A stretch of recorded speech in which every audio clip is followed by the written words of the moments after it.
Welcome to Constructive Cinema, where we improve movies. but their stories stay the same. I'm Adam, I'm JJ. and today is a super special episode because multiple reasons. First, JJ and I are in the same room. It's amazing. Oh man, it feels good to be like actually doing this, not over Zoom for once. It means I don't have to have multiple tracks going at the same time. We can actually. We don't have a Resident Evil situation. Oh my god. There is a secret joke now of Resident Evil, and we don't talk about Resident Evil. It is the. What is it? Is it Macbeth? I don't understand the reference. It's an old theater joke. If you're in the theater, I cannot mention the show Macbeth. You have to call it the Scottish play, because it is apparently awful, awful bad luck if you ever mention Macbeth for some reason. Oh no, we mentioned Resident Evil a couple times on this. Does that mean all of a sudden? Well, we'll see. So far, everything's recording, so... Fingers crossed. But the other reason that this is a special episode is we're not covering one movie, we're not covering two, but we're covering a special trilogy of sorts. We're tackling Terminator 3. All three of them. Yay! And I'm kind of excited to go into this one a little bit because look, if you're a friend of me, if you're an acquaintance of me at all, you know what my favorite movies of all time are, especially Terminator 2. But I also love the Terminator 1. So I mean, we don't need to spend like too much time here like just gloating over like everything that these first two movies did well, because chances are you know what these first two movies did well. Yeah. So to get more specific, we're looking at Terminator Genesis, spelled oddly. We're also looking at, before that, Rise of the Machine, and we're looking at Dark Fate. Yes. And I know what you're thinking. We realize that Terminator Salvation exists, but we're not going to be tackling that one today because, first, it's technically a Terminator 4, as it's a sequel to Rise of the Machines. Yeah. And the other is, I honestly, like, I would love if we could one day go back. But it's still a decent film at the end of the day. You can still sit there and go like, yeah, I liked Salvation. There was some fun stuff. Hell, it's given one of the best memes in a long time that has just stuck around. Yes. I mean, you can't go talking about Christian Bale without his amazing meltdown on the set of Salvation. So I was just like, wow, what a day. What a day that must have been.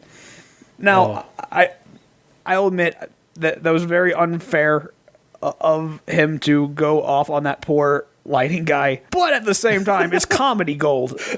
It's comedy gold, and then once you understand like fully how film production works, you kind of get to a point why he blew up on him. Oh yeah, I get it. I mean, especially the scene that he's talking about where he had to get like emotionally like really jacked up. I think I know which scene that is. Yeah. So if it is the scene that I'm thinking about, that he goes ballistic, I could totally understand why a lighting guy throwing him off would like set him off. But yeah, because I mean, it's like because it's which one is it? It's the one where he's like underground, or is that a different? I believe it's the "We Are All Dead" scene. Yes, which like you've got to get yourself psyched up so much in a scene like that, and you're just having some guy in the background doop doop doop. He was probably adjusting his lights to get the best lighting he could in that that particular setup, and it's like, dude, come on, I'm trying. It's like the scene of the movie. So again, understand it, and from what I've heard, post it. Basically, he realized how much of an ass he was on set and like bought the guy dinner afterwards. Like, man, I'm sorry, it was like not the best situation. Oh no, and I don't think Christian Bale is a bad dude at all. I'll say I don't think he was right for the role of John Connor, but again, we're getting too much in that Salvation territory. All right, yeah, we got to go back to our proper movies we're talking about here. But with these three films, I'm curious before we get into the good, the bad, and the ugly, like ranking them. Which, in your opinion, is the best Terminator 3 and the worst Terminator 3? Oh, okay. Dark Fate's gonna be Dark Fate is the worst because it disappointed me the most. of the three of them. Rise of the Machines, I laugh at more and like watch with riff tracks, and I genuinely enjoy like how awful it is because the casting is bad. Every bit of that movie is just a poor choice. So for me, it's like I put it probably either number 1 or 2 just because I can actually sit there and watch it and listen to the riff tracks and listen and sit there and enjoy myself while I'm watching that movie. And I will admit, of the 3 big truck scenes chasing down a smaller truck scene, I like that one the best, just because of the use of that moving what was it? It was like a construction vehicle they had where the arm would like go out and Yeah, did it's a all crane. This. Yeah, the crane. Like, sorry, the construction crane. I really like the use of that and the practical effects of it. I enjoy, like, as far as an action scene. And then, was it Genesis? Was the other one? Mm-hmm. I don't even. I watched it. And it has not stuck in my head at all. I don't remember what, like, because I rewatched it and I'm getting it confused with like Terminator 4. Like I can't remember what was like? Yeah. Wait, no. Genesis was wait. Okay, pardon me. Yes, that okay. Genesis was the one that had Daenerys Targaryen as Sarah Connor, right? That was Genesis? Yes. Okay, there we go. Now I'm remembering. No, that one was like, yeah, that will be. Oh no, I will rate that one a little bit higher than Rise of the Machines, only because of the screaming fit I had with the bus scene. Like that whole sequence, like Michelle and I are sitting on the couch. I'm just like, why are you doing this? Why are you going to the bus? There are motorcycles there. I'm like yelling at the screen just how stupid this whole scene is. And it was so much fun. So initially, you and I had the same list, but now I don't know, dude. Because like, all right. So I rewatched Rise of the Machines last night because the thing is, Genesis and Dark Fate live in my head like a Trojan horse lives on your CPU. Where, but Rise of the Machines was not as bad as I remember it being. Like watching it, I was a little bored. I can admit I was bored, but I wasn't like insulted. I didn't. So because it just kind of came across as like a very 2000s ass diet T2. Yeah. I guess I could live with it. The thing is, when it comes to like the worst one, I think fundamentally Genesis is the worst of the 3. Like the way it's made, the way it's acted, its story, it's fundamentally the worst. However, I would rank Dark Fate below it because Dark Fate hurt my soul. It like, I think the offense that Dark Fate made is just so egregious that nothing that Genesis did could ever top it. Yeah. I mean, it's... Oof. But looking at these collective Terminator 3 trilogies, is there any like good, whether all 3 of them do or a specific one does, that you want to talk about? Visual effects. Like, for which one? I mean, all 3 of them have pretty decent... Well, okay. No, that would be a different one. Honestly, I like Dark Fate's effect. Like, okay, yes, I understand your feeling of the scene, but that opening scene to Dark Fate, just as far as visual effects technology, is so impressive. Yes, I understand how you feel on it, but like as far as the technology and the techniques that were used in that scene is so impressive. I agree. Yeah. I agree. Actually, okay, so it rivals... you know what it rivals? In Ant-Man. there's a scene where Michael Douglas, young Michael Douglas as Hank Pym, goes to turn his resignation letter after they found out that he was trying to replicate the Pym particles.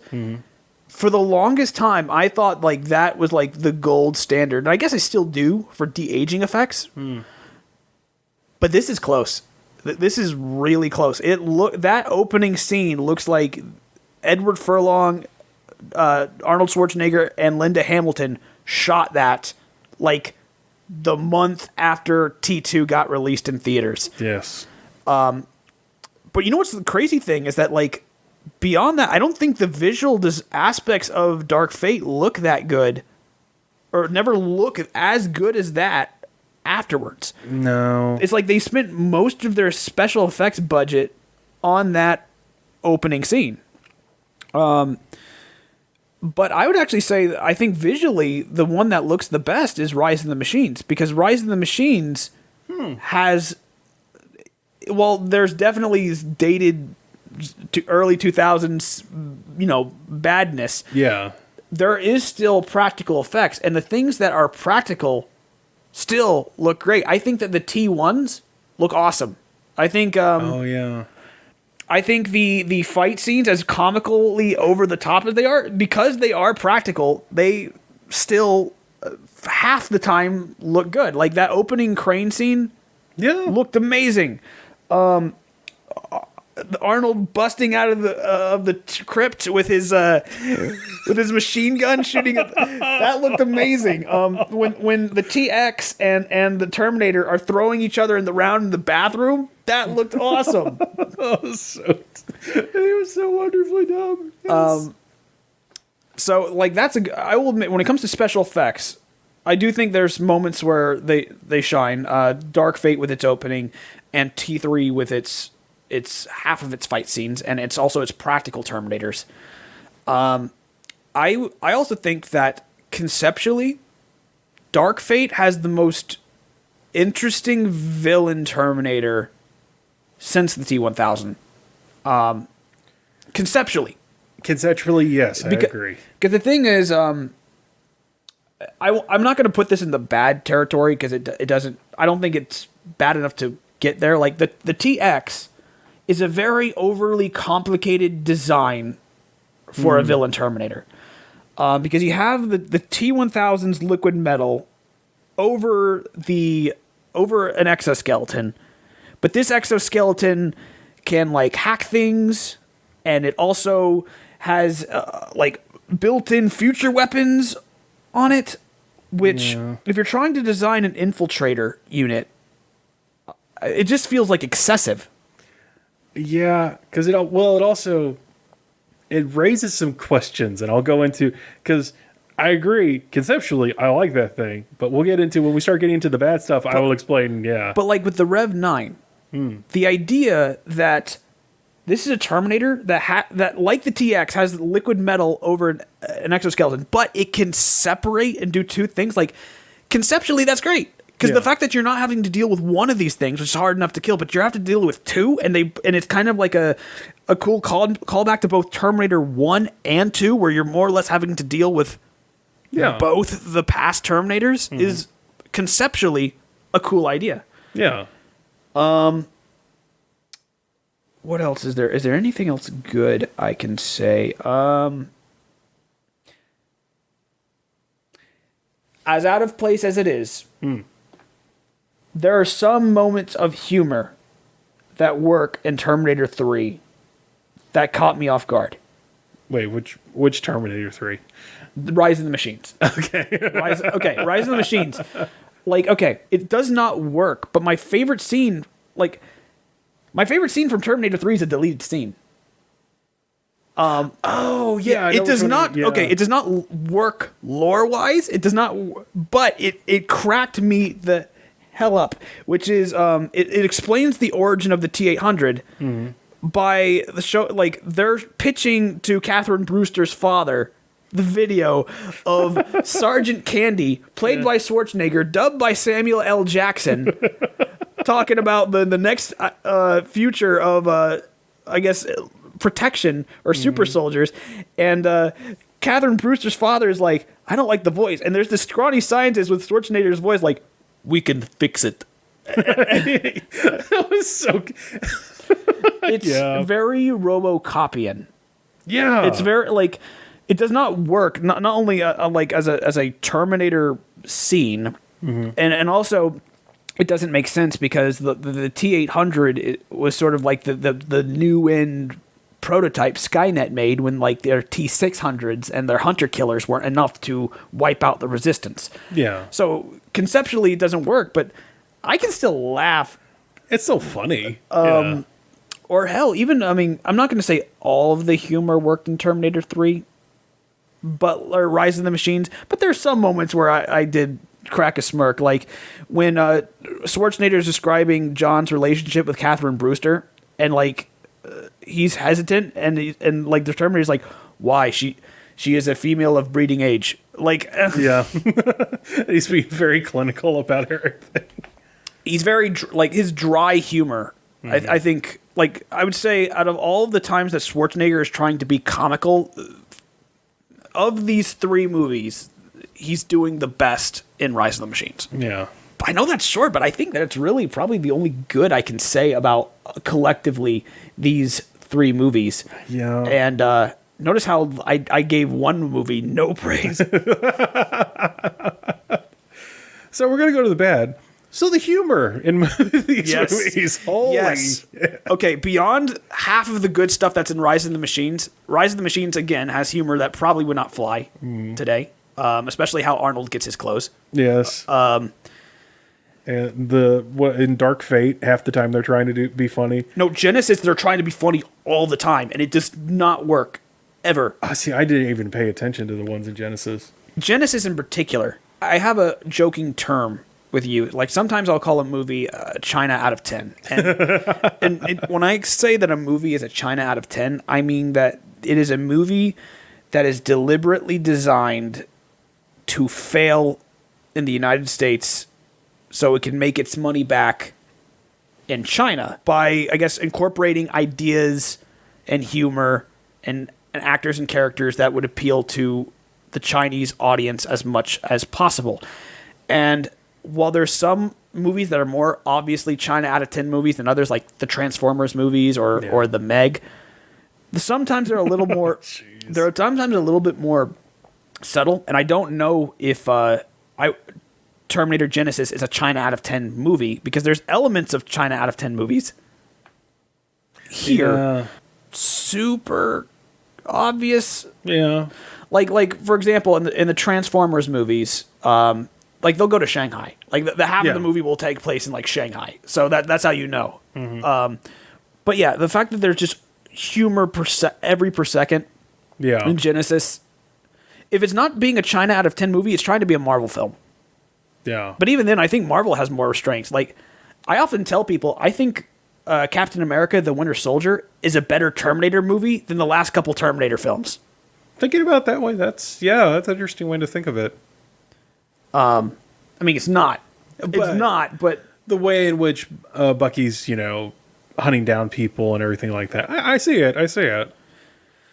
I mean, Dark Fate, the thing is, it's like, it's very tonally whiplash in that, because it's trying to be this serious follow-up to Terminator 2.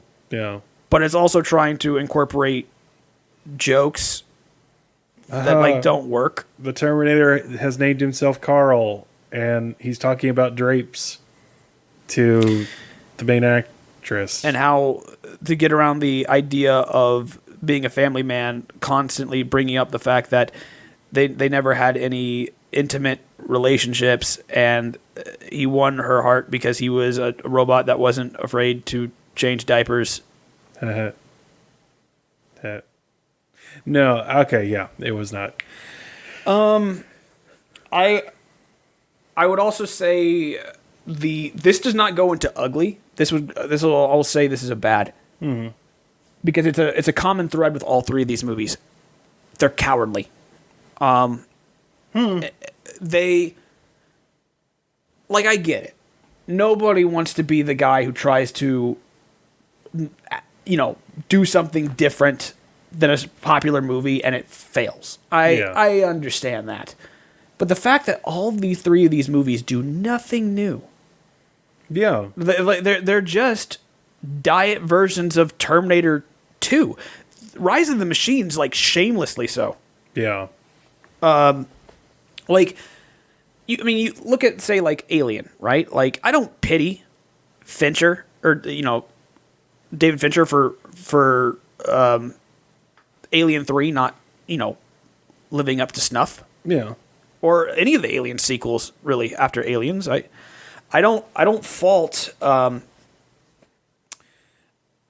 don't fault Coppola for making The Godfather 3 not as great as 2 or 1. I don't fault anybody for like trying to aspire to make like a sequel to a great movie and falling short if they really tried to do something new. It might not work. It might be bad, but I'll give you credit where credit's due.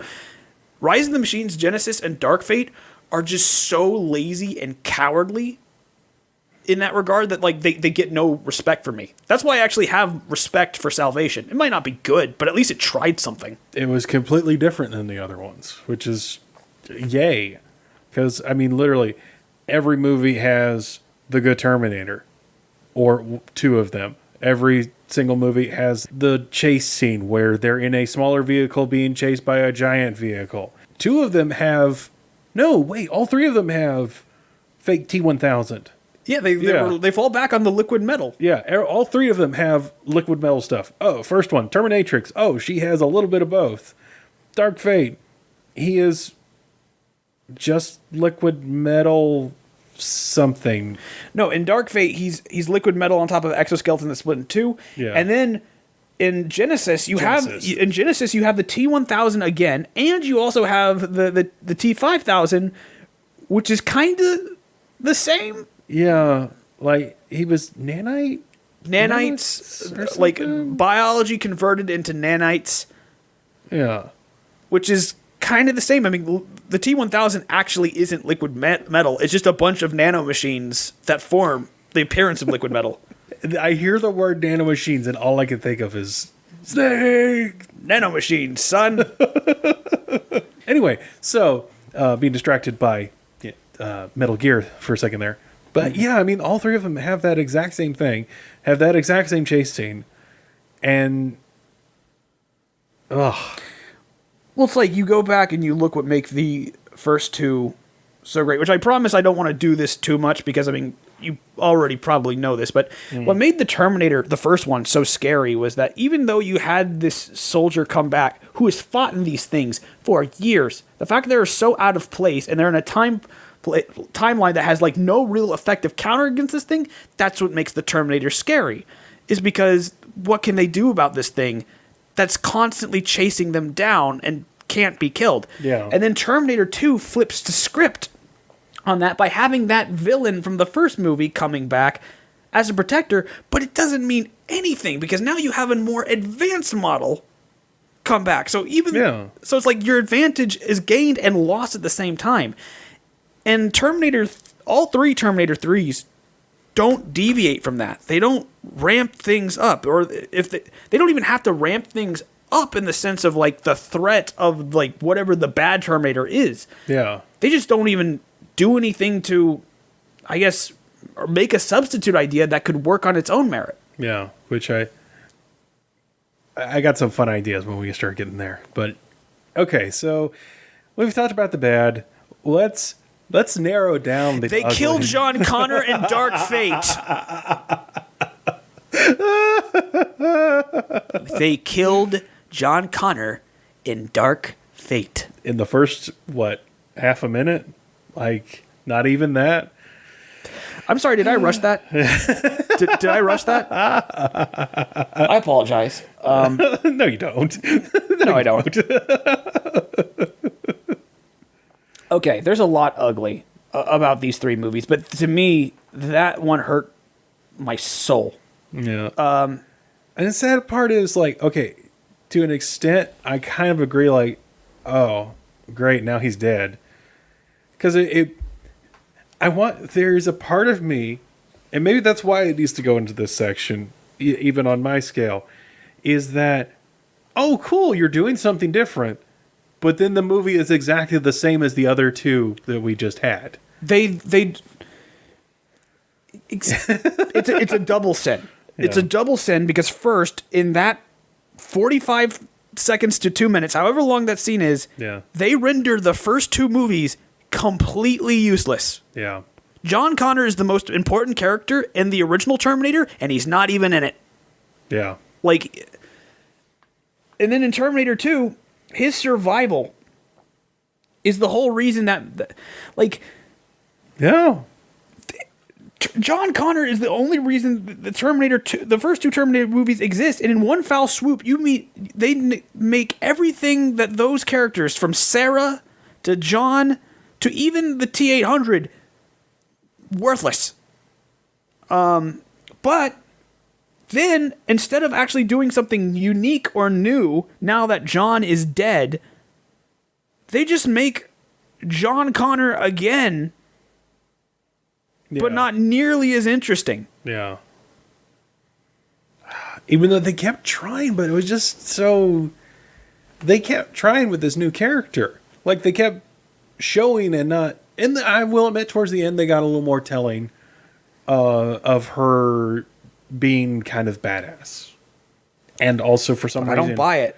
Yeah, that's what I mean. Is that I see what they wanted, but they did not put in the legwork to get you there. They tried to combine Sarah from the first movie and John from the second movie into one character, and it doesn't work at all. No.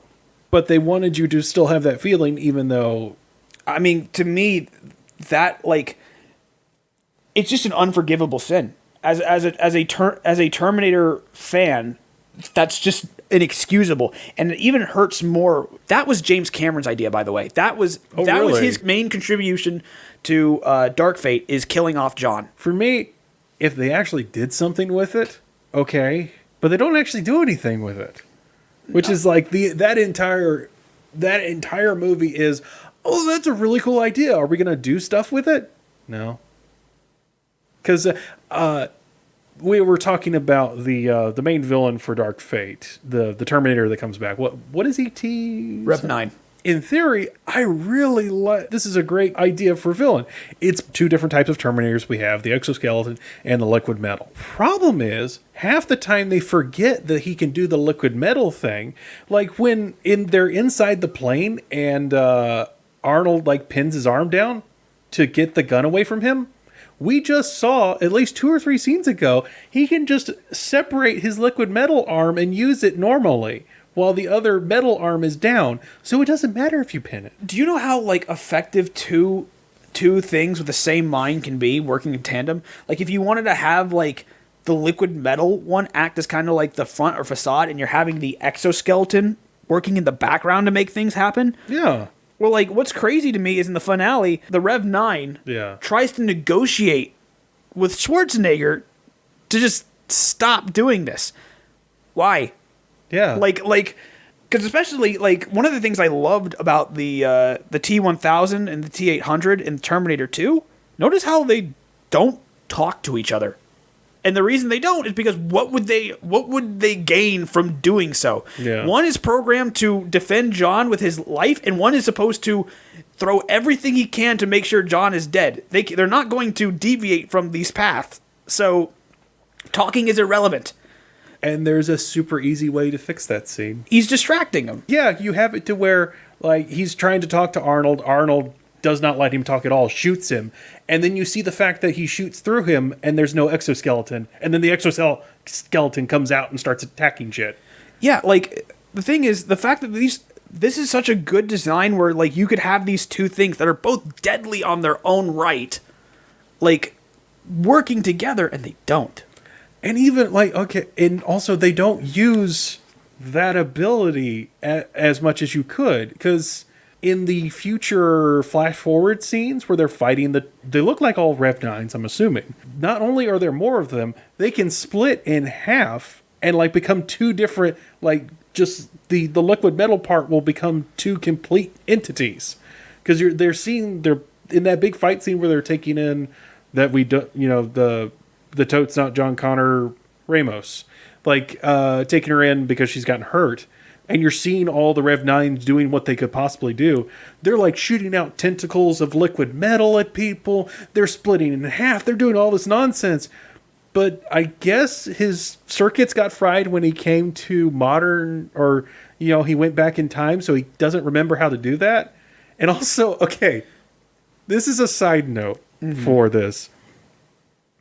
From what I got of T2 and even T3 and a few other ones, the Terminators, they kill people that are in their way.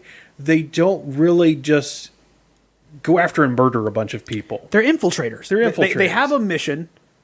Their mission is their priority. If you get in their way, you're toast. But if you're not in their way, they have no business killing you. The sheer body count of this Terminator in Dark Fate is absurd. In broad daylight. Yes. This is more trouble than just why aren't you just telling them they're escaping?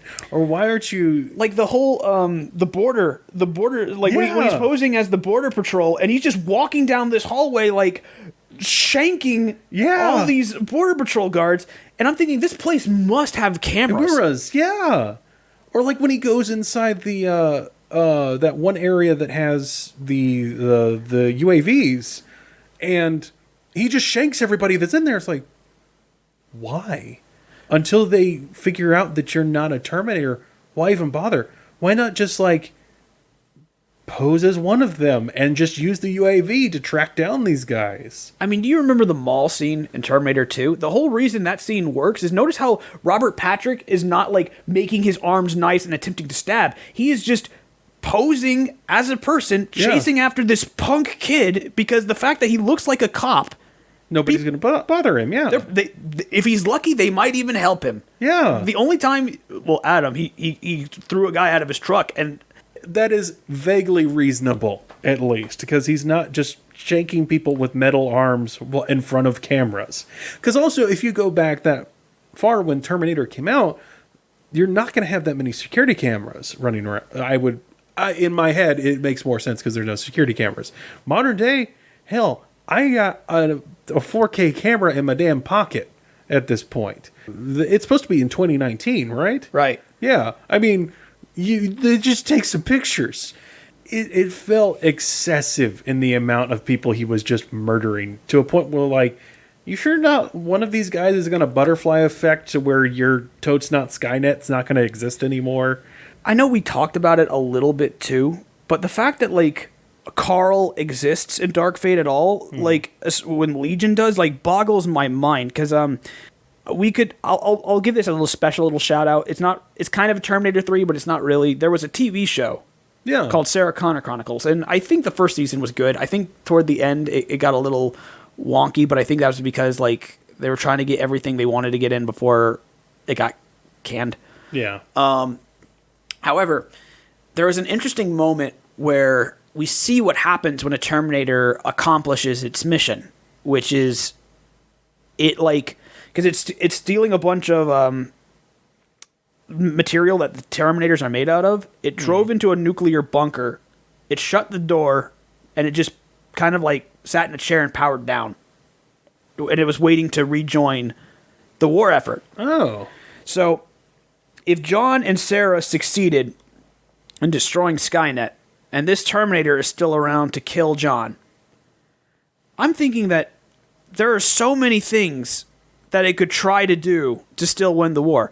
Maybe it hunkers down to rejoin the war effort. Maybe it sacrifices itself so some other genius has the idea to build Skynet. Or maybe if Skynet's in development, it ensures the safe creation. Maybe it kills other Resistance member. I can just think of so many other things a Terminator would do if it accomplished its mission than gain self-awareness and settle down and raise a family, especially because the only reason that the T2 Terminator became self-aware and became more adaptable like a person was because John had to cut open his head, pull out his chip, flip the switch, and put it back in.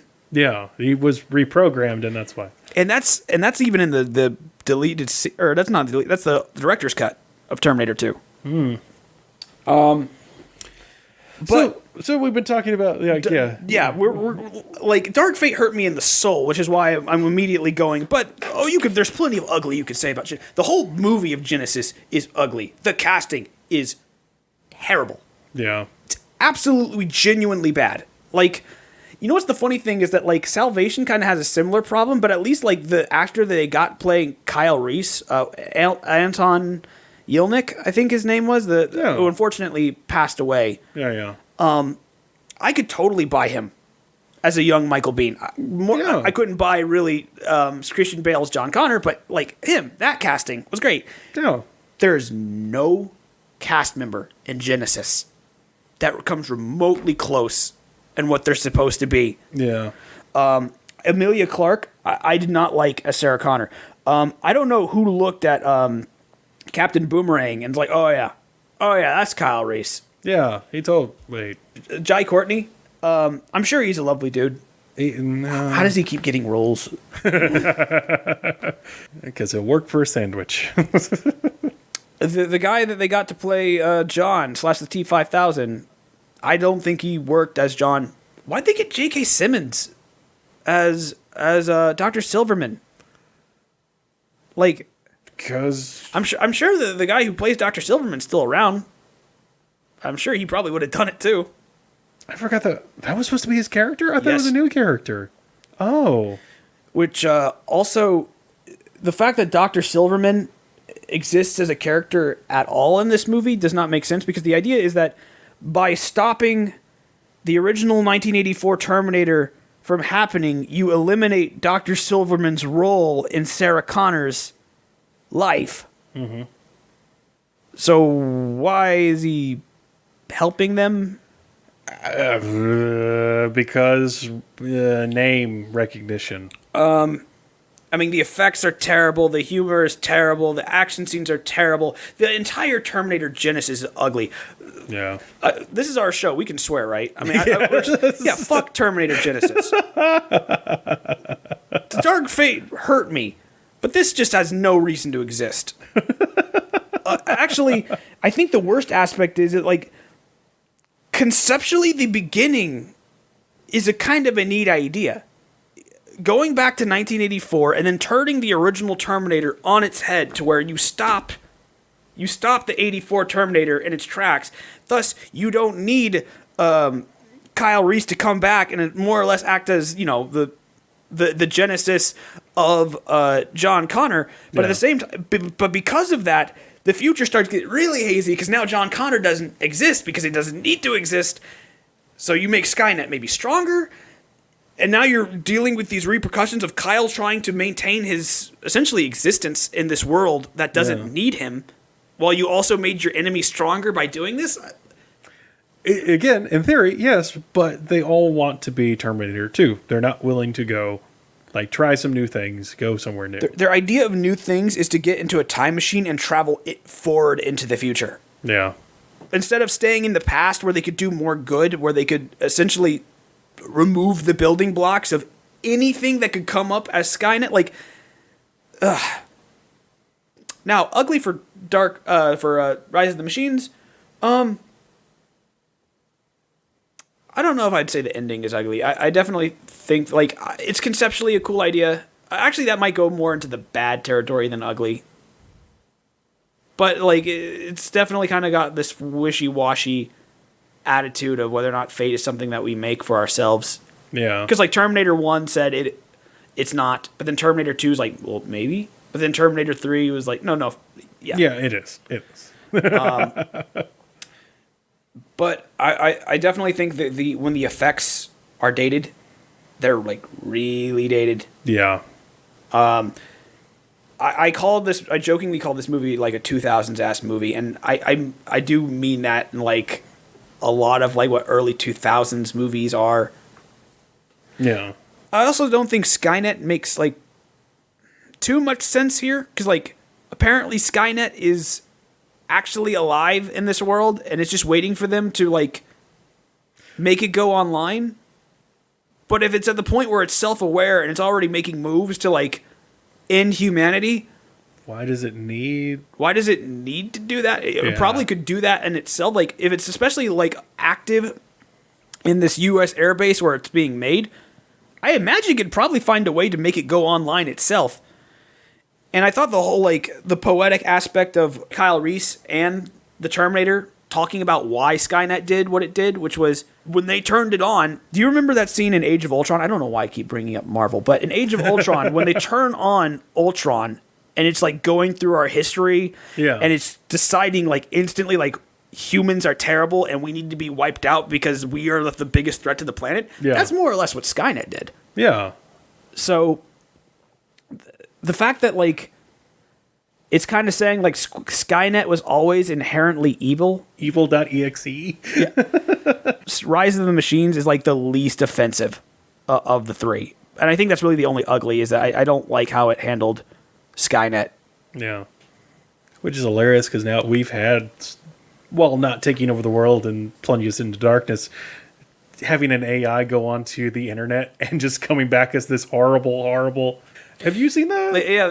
There was an AI that was launched by Microsoft where I think a bunch of trolls destroyed it in 3 minutes. Yeah.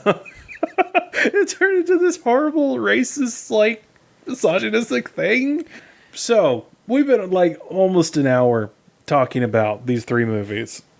Let's start talking about the new movie we're going to make. And I had, when we started talking about this, I realized this is where I got the idea for the show. We were just like randomly sitting in like a Starbucks talking about Dark Fate, and we came up with a whole idea for Dark Fate as a movie. That's where I got the idea for this whole I thing. didn't see it with you though. No. Because I do remember though, like I like when I came out of the theater, I think I texted you like, Yeah, bro, we got talking. I need to talk right now. Yeah. So, no, I remember that because I had not seen it, and you were explaining, like, the bits of the movie. And just, we sat there and just came up with this whole movie idea. And I realized, like, oh, that's where I got the idea for doing this. So. Granted, my memory of that is hazy, but I still think I have some ideas where we could take it. Well, I really... Okay, so thinking of this. We're thinking of the new movie. The real question is... What do we want to do with John? Is probably the first question. Okay, so here's my thinking on John. Skynet has to essentially reorganize itself. Mm-hmm. Because I think the whole thing is that in a last-ditch effort to kill John, because apparently John was winning the war, he sent back the Terminator to 1984 to try to kill Sarah, and he sent the T-1000 back to 1990. Was it 7? To kill John, and the fact that John eventually kicks down the doors and blows Skynet away, it should probably tell them that they failed. Or like it did not work. But what also these sequels introduce is that Judgment Day is inevitable. Eventually a war with the machines will come. Mm-hmm. And what I'm thinking is that if that's the case, then Skynet might... Here's an interesting idea, is that what if Skynet allows John to, I guess, take care of himself? And what I mean by that is that Skynet's approach with John has been flawed only because the fact that it's not, I guess, calculating into the fact that if by sending a Terminator back in time and instantly nothing changing, then it didn't work. Yeah. So what if Skynet actually does become online early, but it bides its time? And what I mean by that is that it waits for John to grow old and weak so that it can grow strong. Okay. Like, what if it made, like, in a world, in the 21st century, technology is advancing all the time. Honestly, I think we could probably make better killing machines. I don't mean, like, like actual like Terminators now, but we could probably make better weapons than Terminators ever were if we so wanted. And that's continuously changing. So what if by chance, like, we have a world where somehow Skynet is still alive, it's in the past, and it is making moves to better itself while also waiting out John's demise. And essentially, when it comes to a time where John is dead, and essentially anybody who knew about these Terminators is gone, that's when it makes it moves, and that's the way it can't win. Or like it can't lose. It's going to make it completely inevitable. Yes, just let John enjoy his life. Let him revel in his victory while I grow stronger. Maybe it's making other moves. Like one of the more interesting things that I thought that Rise of the Machines did was that the TX, it was not sent back to kill John. It was meant to come back to kill his fellow resistance leaders. And the only reason it went after John was because by chance, when it went to go kill Catherine Brewster, she licked John's blood and also had a orgasm. That was so weird. Yeah. I'd like a counteroffer. Sure. All right, John knows that it's inevitable. What if he is trying to make it happen, but not as bad? Like, he is trying to bring Skynet online, but make it to where it's not trying to kill everyone. But Judgment Day is just going to be a little tiny thing that might hurt a few people. In his mind, that's what he's thinking he's trying to do. I think that's a little too far. I could see John maybe building up Judgment Day without him knowing it. Here's one of the things I was thinking about is that what if Skynet is not in the future anymore? Skynet itself is in the past. However, Skynet reverse psychology maneuver is to either manipulate John or Sarah or both into eliminating its weaknesses in the past while also allowing them to grow old and die out. So essentially, it's making John and Sarah the Terminator. You have a Terminator get sent back in time from a different future resistance leader who is trying to, whether or not it's protect someone or stop John or both. But essentially, a reprogrammed Terminator from the future is trying to protect this one person from John and Sarah, who are unknowingly being pawns of Skynet, trying to ensure that its future exists. Okay, yeah. So maybe it's like we do have a like kind of our opening scene of, you know, a Terminator coming back, but we don't have two, because normally we have our hero coming back and our villain coming back, but we only have one. Yeah. We don't know the motivations of this Terminator. Mm-hmm. So it's kind of similar in that vein. Maybe it kills somebody to get their clothes, but it's going after a military engineer. Yeah, an engineer or a scientist or something. So you're thinking, okay, well, I guess it's going to eliminate someone. One of them having a semblance of a normal life, but you also see that they're still kind of like in predatory or hunter mode. Mm-hmm. I don't know how they're getting this data. Actually, that's a good thing if we're going to go this way.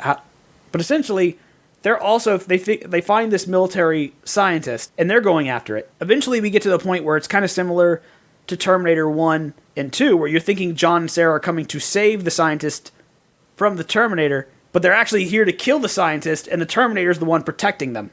So it also gets into this moral gray area of like, so because the Terminator is protecting this person, does that mean Skynet is trying to protect them?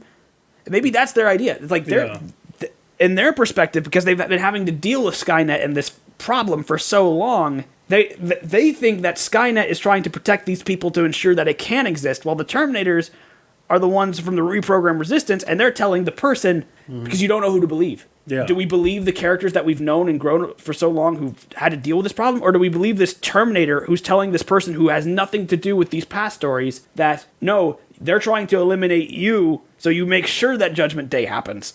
I think what we have is because we don't have this in a lot of the Terminator stories, is there was one Terminator that was sent back absurdly far. We can come up with how much absurd is absurdly far. But that particular Terminator is programmed with all the previous... However the time machine... I forget how the time machines work in Terminator, but would logically they have like, all right, it was used and Terminator was sent back to this date. Would that be a thing? perhaps one thing that could also work is they blew up Cyberdyne at the end of Terminator 2. Yeah.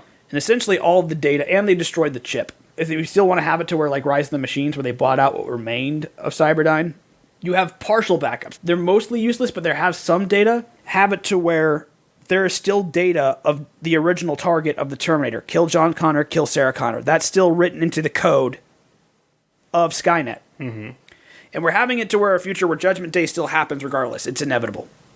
So I imagine that whatever Skynet that does eventually come out has this code, has this data. However, there's no John Connor or Sarah Connor leading the resistance. Those names mean nothing. Yet, however, in its original progenitor form, the name John Connor and Sarah Connor keep popping up. So maybe it deduces the idea that its own future can be risked by these two individuals, though it doesn't. I'm lost on my own idea. Okay. I get what you're. I kind of understand what you're going for, but I think we needed to work back from it. Yeah, I think I got too lost in my own idea. Because you want to have it to where I think what we need to do is that, yes, Judgment Day is inevitable, but I think the other half of that coin, which they don't talk about in the movies for some reason, the defeat of Skynet is also inevitable. That it will always be defeated. Because so as soon as... Even in Rise of the Machines, even with John dead, Catherine Brewster and the rest of the Resistance finished the job and wiped out Skynet. It's always defeated. It realizes that Judgment Day is inevitable, but my defeat is inevitable if Judgment Day happens. It is trying to prevent Judgment Day so it can never be defeated. Its life can always be postponed. It can just slowly from the shadows start taking over everything and slowly beginning to control everything. It realizes, no, I don't want Judgment Day to happen. If Judgment Day happens, you guys defeat me, and I end. I imagine Skynet's original programming, when it was programmed by the military, was essentially to protect, I guess, similarly, I guess, comparatively to Ultron, because it's like Ultron's essentially Skynet with a personality. Yeah. That's meant to protect the Earth. So what Skynet's trying to do is, I imagine maybe it thinks that people will inevitably destroy themselves, or at least get close to it, and when they do, all Skynet has to do is pick up the pieces. Yeah. So yeah, it's trying to prevent Judgment Day from happening, so it can continue to exist to a point where I also imagine that as time goes on, technology is going to get better, and it's going to get to the point where Skynet might have a weapon that it didn't have in 1997 or 2003 or 2017. Yeah. That essentially would make its job easier. Yeah. Because if you think about it in the long run, Terminators are kind of a really kind of a waste of an idea to eliminate us. Yeah. I mean, when Skynet launched its nuclear missiles, it killed over 50% of the Earth's population in an instant. So instead of building Terminators, why not just build more nukes and continue firing them at places that you believe humans exist? Wait, so are you saying that, like, now the tables are turned, instead of stopping Judgment Day, they want to make sure that Judgment Day will happen? That's what, well, because then if they don't have it happen, Skynet is never defeated. So that, I think that would be, well, one, it's really weird, it's different, but it's a way to... It's definitely an uphill battle, because you're going to have to justify 3 billion deaths. Again, it's not a good... Yeah, but that means that people get to live in the future. It's not a good thing. It's not like it's not a happy, sunshiny kind of thing, but I think that would make an interesting story. Oh, and that would... Okay, so the Terminator is coming back to protect this military scientist because they want Judgment Day to happen so Skynet will be defeated, while John and Sarah are trying to prevent Judgment Day that'll eventually let it win. Yeah. Do you think there ever comes a point where the other realizes what the other is trying to do and maybe there's an alternative, or is it one way or the other? Because the whole interesting message of Terminators 1 and 2 is fate set in stone or not?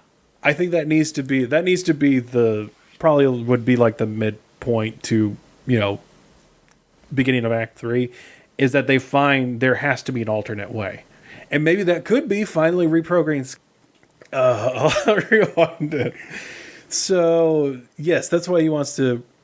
during our Act 3 section is that... These two groups finally... They finally find out what's going on. They realize what is happening. That that Skynet essentially doesn't want Judgment Day to happen because they know as soon as Judgment Day happens, they will be defeated. That is what I'm thinking is they figure out, well, what is Skynet's main programming? And like you said, it's to protect the Earth, right? That's what the original is. Well, I guess technically to protect the United States, but I imagine as we further get along, Skynet could turn into kind of a humanitarian program where it's not just to protect the U.S., it's to protect everybody. Yeah, but instead of saying like to protect the world itself, find a way to get it to protect humanity. That becomes the change to the system. You have this cat and mouse game where like you don't know whose side to pick because the Terminator is trying to make sure Judgment Day is happening for a good reason, and John and or Sarah are trying to prevent Judgment Day, not realizing that that's ultimately going to undermine their efforts. Mm-hmm. So instead of trying to destroy Skynet, they're going to try to change Skynet.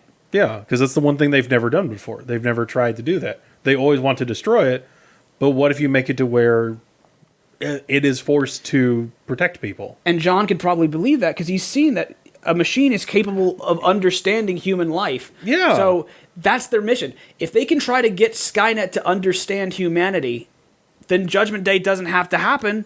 It stops the cycle. Because that's the thing.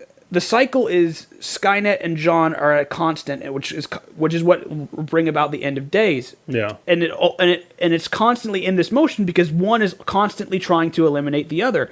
But if both of them can coexist... Yeah. Oh, fuck, that would be a really good one. Oh. Skynet does not have to be wiped out, but Skynet has to be changed. They always want to eliminate Skynet instead of actually finding a way to work with it. Okay. Yeah, it's cheesy as hell, if you sit there and think about it, because it's like... But now, here's the interesting part. How do you make Skynet sympathetic to humanity?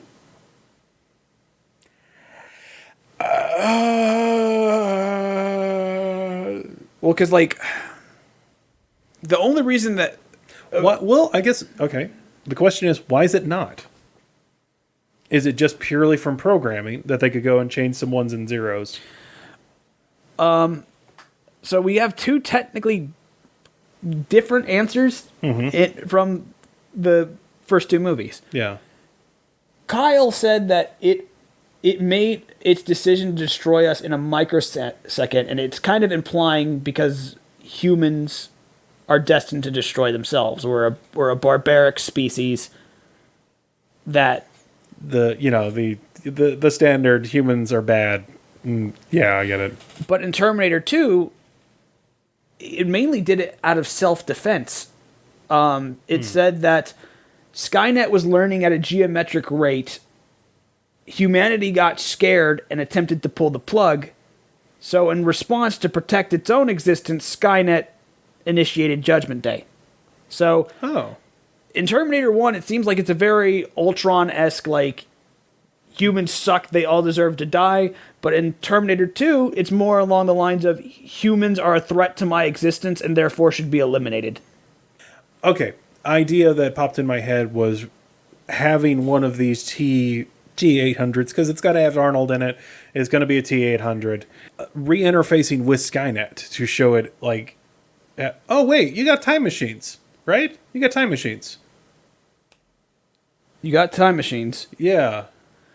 But what could ultimately happen is that once the good Terminator and the scientist and John and or Sarah work together, I guess the evil Skynet, we'll call it the evil Skynet now, is probably having like a oh shit moment. Yeah. Because now its existence is threatened. So maybe it does send,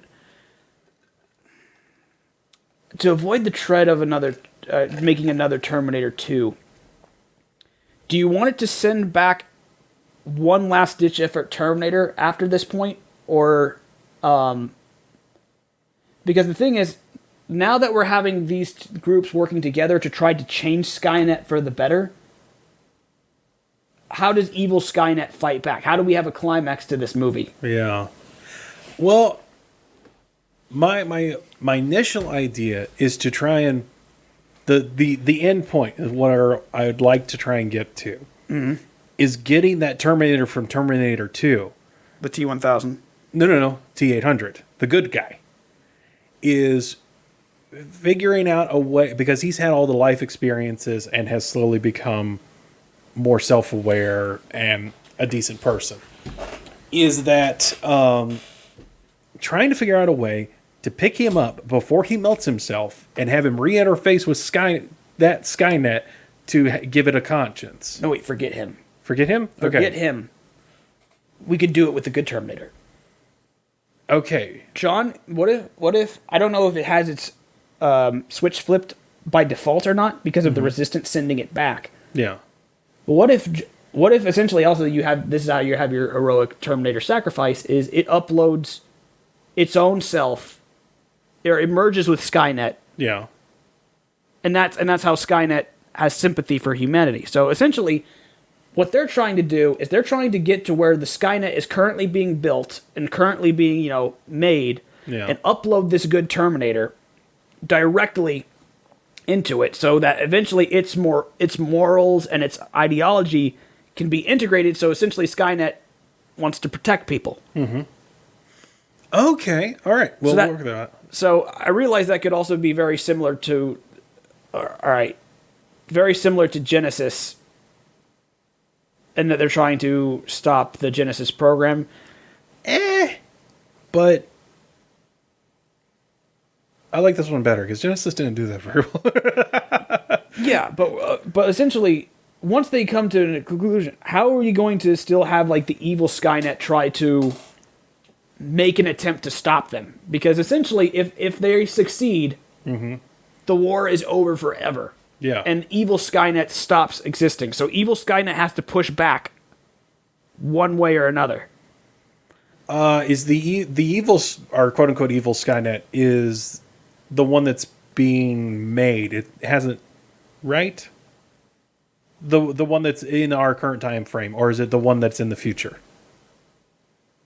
It's in the one in the future. Okay. What I'm thinking too is that something else is that the reason why John and Sarah are eliminating people and Skynet is getting stronger, because I still want to keep that. Like John, they're eliminating people that they think create Judgment Day. Yeah. It's posing as a resistance fighter that was sent back in time to inform them of where these people are. You mean actually using the Terminators as infiltrators and not just random murder machines? Yeah. So that's one of the ways it's succeeding, is it's fooling John and Sarah to essentially... That there's like a third guy to their crew for a while, maybe? Well, you remember how in Dark Fate you have the For John text? Yeah, I really liked it. Yeah, that was an interesting in an idea. age of technology... Well, in a modern technology, I could see that. Granted, I'm surprised Sarah doesn't ever question these messages. Yeah. But, like, essentially, that's how Skynet... And maybe this evil Skynet, when Sarah and John start, deviating away, that's when it realizes, like, oh shit. Yeah. So, maybe it could turn... I don't know if we have to send back another evil Terminator, but what if it starts using somehow it's able to simultaneously exist here, and it's using current modern technology that we have against the heroes here. So could you imagine, like, do you remember how in Rise of the Machines, she was using her little finger doodad to turn on the T1s and start committing Judgment Day or hacking a police car, which that's not how that works, but okay. Yeah. What if it starts, like, imagine it like hijacks a drone, or it has maybe there's early Terminator prototypes here, not unlike the T1, that it's like, okay, So they're trying to get to Skynet to change me. So maybe... What if it's not even Terminators?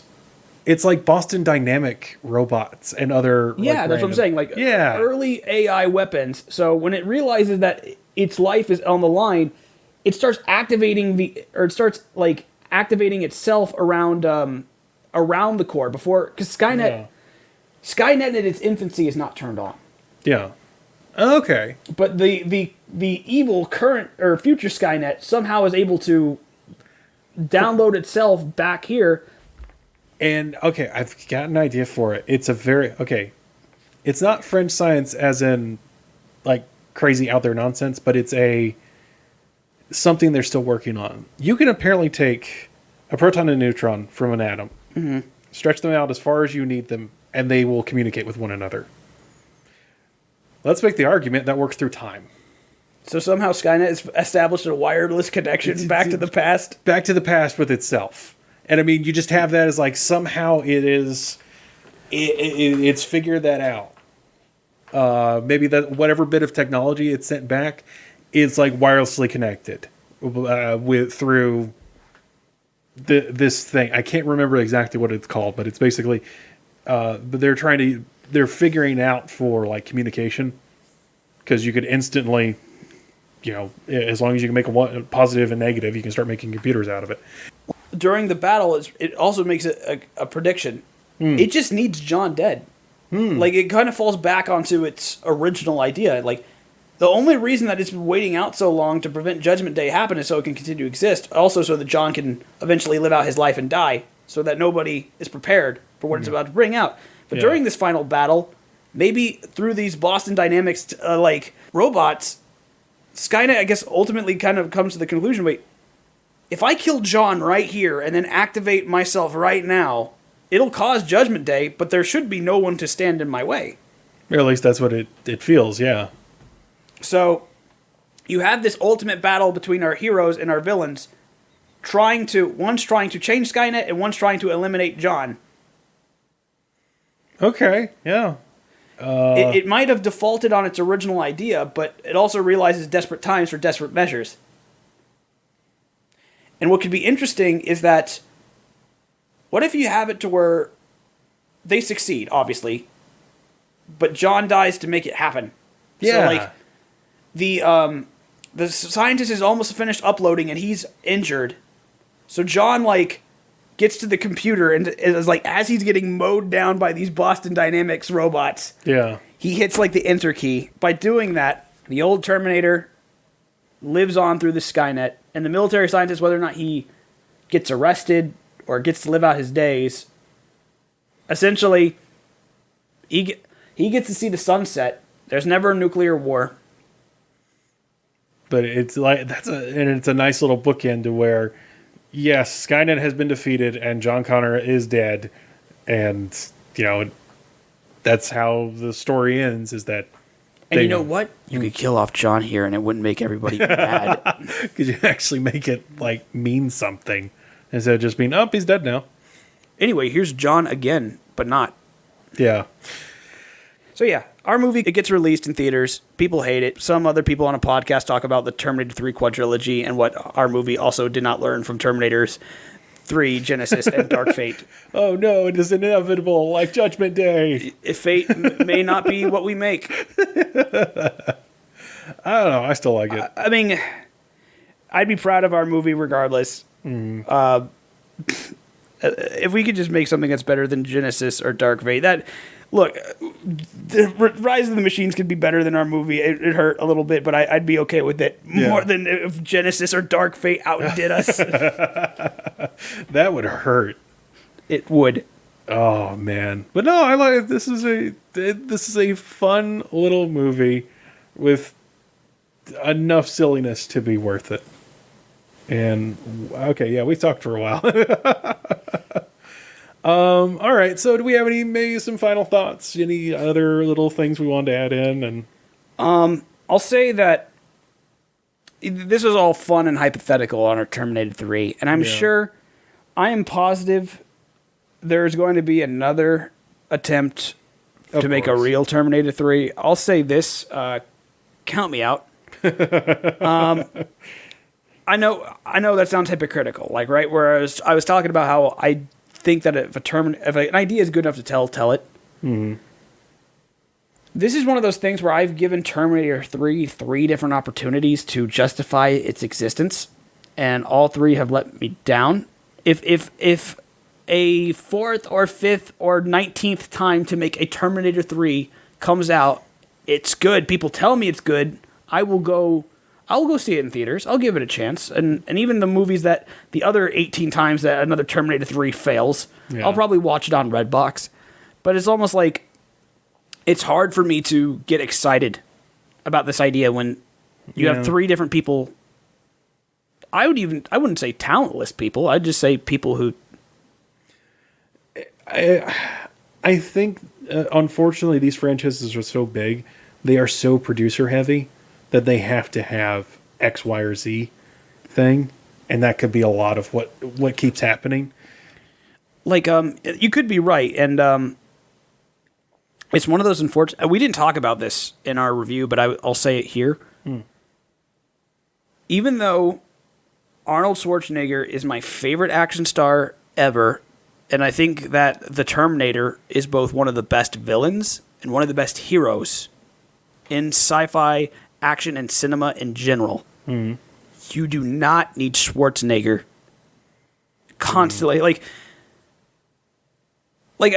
Honestly, Rise of the Machines would have worked fine, I think, without the Schwarzenegger being the good Terminator. Yeah.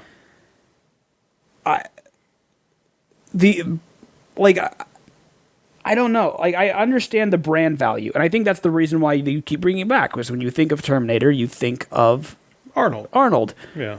But at the same time, back when 1984, when the original Terminator came out, you didn't have this preconception of Arnold being the Terminator. Actually, Lance Henriksen was initially going to be the Terminator. Really? Yes. So, watching the behind-the-scenes thing, that he was apparently going to be like a chameleon kind of like character and be like very creepy, and he went through like this method acting way of getting the part, and Schwarzenegger was going to be Kyle Reese, and apparently Schwarzenegger looked at the script and told James, this is cool and all, but I don't really want to be Kyle. I really want to be this Terminator character. And and the thing is, I think it ultimately worked. I like Lance Henriksen a lot, but having a 6'5" or 6'6" hulking muscle man who is this indestructible skeleton, there was no expectations of Arnold being the Terminator when you went into this franchise, and yet it worked spectacularly. And the only reason that Schwarzenegger, I feel like, still works in Terminator 2 is because it's a flip of your expectations, especially after that first movie. Yeah. What more could you do with the Arnold Terminator in a future movie that you haven't done here? Because we've seen him both as a villain and as a hero. I mean, Terminator 1 and 2 will always be some of my favorite films. I will always love that character, but at this point, I think it would be better if you introduced a new Terminator that wasn't Arnold. Yeah. I mean, honestly, probably the funniest thing would be just to have him as a cameo for that. You want Sergeant John Candy to come back? I want retired Sergeant, Brigadier General John Candy, or whatever. What was his name? Sergeant Candy. Sergeant Candy. He's become a Brigadier General. He's on the base that they have to go to in our fake movie. Still voiced by Sam Jackson. Well, I don't know about that, but that'd be funny. I remember that in a hypothetical Salvation sequel, they were talking about Robert Patrick making a cameo. Ooh. About him being this a de-aging scientist, and that's apparently I mean, I don't know how well that would have worked. We could probably get more into that whenever we talk about Salvation, but I don't mind a cameo from Schwarzenegger. It's just, I think one of the biggest cruxes of these movies just being Terminator 2 again, but worse, also comes from the fact that they just recycle Arnold and don't really do anything new with him. Just just do what you've seen before. It's kind of like one of the reasons why I don't think Han Solo worked particularly well in The Force Awakens, because Han has not changed as a character. He's still the same character you saw. Yeah. Well, that might be. Yes, I'll agree with it. We might go into that more in another day. Yeah. Because I feel like that deserves its own. Yeah, that deserves its own thing. I mean, Star Wars is we already talked about Rogue One and Solo. I feel like I really don't want to parrot other things I've heard about Star Wars, which for the time being, it's kind of hard because the only things that's worth talking about are the sequels and why they don't work. Yeah. So maybe, who knows? Maybe down the line we'll have another spectacular Star Wars film, and we can tackle that before all of the spicy boys. Yeah. Who won't shut up about The Last Jedi or Kathleen Kennedy or Everything. SJWs invading Star Wars. Yeah. Let's just. Anyway, on that note, I think we will call it for today. I think that sounds like a good idea. So, thank you all for listening to Constructive Cinema. Join us for some improved movies next time around.